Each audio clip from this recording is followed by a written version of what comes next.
안녕하세요. 도시의 과거, 현재, 미래를 이야기하는 도시연구소입니다. 일기 신도시라는 말은 대한민국 사람이라면 한 번쯤 들어보았을 단어입니다.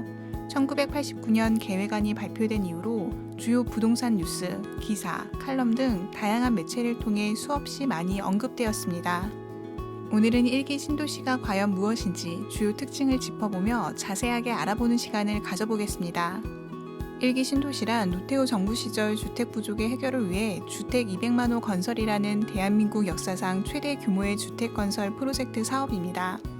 그중 일기 신도시에 건설된 물량은 약 30만 호였습니다. 나머지 170만 호는 인천 연수구, 대전 둔산지구 등 지방 거점 도시와 전국 각지의 택지지구에 배정된 물량이었습니다. 5개 신도시는 분당, 일산, 평촌, 중동, 삼본 신도시를 말합니다. 각각 성남, 고양, 안양, 부천, 군포시에 포함되어 있습니다.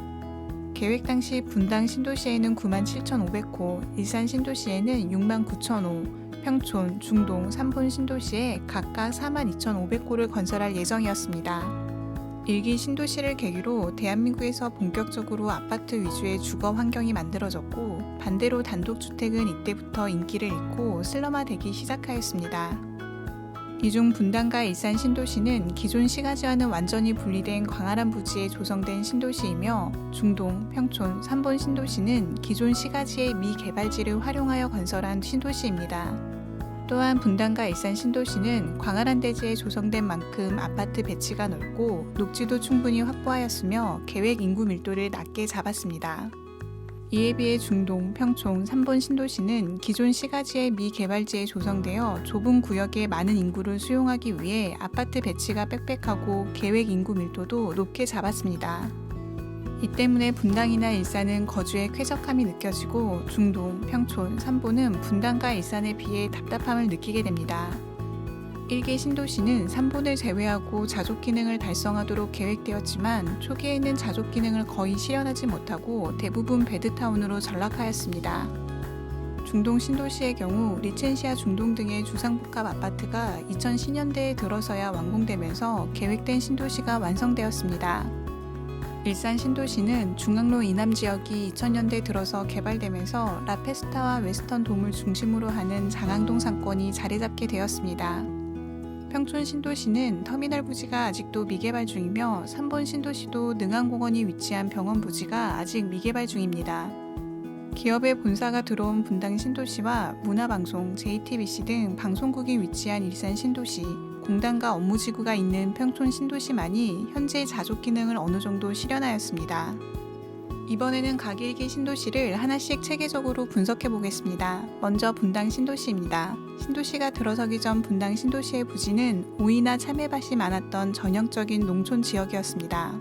신도시 전체 면적이 19.6제곱킬로미터이며 세종특별자치시가 조성되기 전까지 대한민국 최대 규모의 신도시였습니다. 분당 신도시는 천당 아래 분당이라는 말이 있을 정도로 주거 환경이 우수한 지역입니다. 분당 신도시 개발의 핵심 목적은 중산층 이상이 선호하는 중형 이상 아파트를 대량 공급하여 서울 강남 지역의 아파트 수요를 흡수하는 것이었습니다. 따라서 1989년 계획 당시 가장 좋은 주거 환경을 조성하는 것을 목표로 설계되었습니다. 결과적으로 2022년 현재의 기준으로 봐도 교통, 주변 인프라, 녹지 환경까지 모두 다 좋은 조건을 갖추었습니다. 분당 신도시는 어느 지역에 거주하더라도 탄천, 중앙공원, 율동공원과 같은 공원이나 하천 등의 녹지가 있고 서울 도심으로 가는 지하철, 광역버스 등 대중교통도 매우 잘 갖추어져 있습니다. 일산 신도시는 자연환경을 잘 보존하여 우수한 주거 기능을 가진 전원 도시의 형태로 개발되었습니다. 그래서 아파트 사이의 간격을 넓히고 20층 이상의 고층보다는 20층 이하의 중저층 아파트 및 연립주택 위주로 조성하였습니다. 인구 밀도가 가장 낮고 주차장 용지는 가장 많이 확보하였으며 공원의 비율은 가장 높습니다. 신도시의 정중앙에 위치한 정발산을 비롯해 일산 호수공원, 성저공원, 백석공원 등 공원이 넓게 조성되어 있습니다. 또한 일기 신도시 중 단독, 다가구 주택 비율이 압도적으로 높습니다. 이 때문에 일산 신도시는 향후 재건축 사업성에서 가장 좋은 조건을 갖추고 있습니다. 일산 신도시의 용적률은 169%로 분당 신도시보다 약 15%포인트 정도 낮습니다.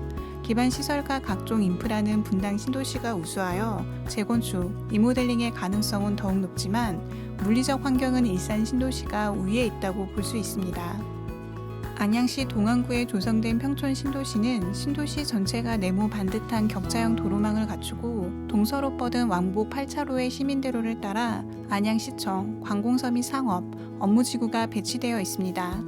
신도시 중심부에 중앙공원이 잘 조성되어 있고 동탄 신도시의 메타폴리스 입주 전까지 경기도에서 가장 높은 빌딩이었던 평촌 아크로타워가 자리하고 있습니다.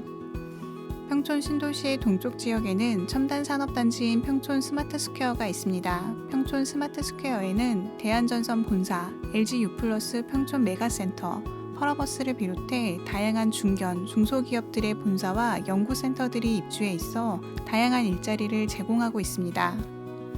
평촌 신도시의 또 다른 특이점은 평촌대로와 귀인로가 교차하는 학원가 사거리부터 신기대로와 평촌대로가 교차하는 자유공원 사거리까지 약 400m 거리의 양 맞은편에 주로 초, 중고 학생들을 대상으로 하는 평촌 학원가가 위치해 있습니다. 경기도 부천시 중동과 상동 일대에 지어진 중동 신도시는 부천시 면적의 약 10%를 차지합니다. 세대수와 인구수는 부천시의 29%를 차지하는 신도시입니다. 1기 신도시 중 유일하게 산이나 언덕이 하나도 없는 완벽한 평지에 지어졌습니다. 신도시 내에 곡선 도로가 거의 없고 대부분 바둑판형 직선 도로로 구성되어 있습니다. 다른 1기 신도시는 주변에 높은 산으로 둘러싸여 뛰어난 녹지 환경을 자랑하지만 중동 신도시는 다른 신도시들에 비해 녹지 비율이 매우 적은 것이 특징입니다. 중동 신도시는 면적 및 수용 인구에 비해 상업, 업무지구의 비중이 굉장히 높은 편입니다. 지리적 위치가 서울특별시와 인천광역시의 중간점이라는 것을 활용해 경인축의 경제, 상업의 중심지로 발전시키려 했기 때문입니다.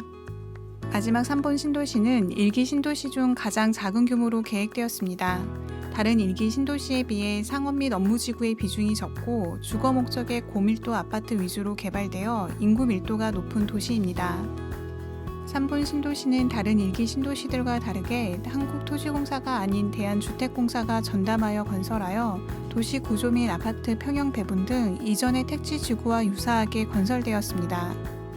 주변이 산으로 둘러싸인 지리적 특성 때문에 도시 전체 면적이 좁아 신도시를 상징하는 중앙공원도 다른 도시에 비해 소규모로 조성되었습니다. 하지만 기존의 자연적인 산과 구릉지를 그대로 보존하여 부족한 공원 면적을 보전하였고 수리산 능선을 따라 도시를 건설하여 경치가 좋고 환경이 쾌적한 장점이 있습니다. 오늘은 대한민국 도시개발 역사의 한 획을 그은 1기 신도시의 주요 특징을 살펴보는 시간을 가져보았습니다. 이상 도시연구소였습니다. 시청해주셔서 감사합니다. 만족하셨다면 좋아요와 구독 부탁드립니다. 다음 도시에서 다시 인사드리겠습니다.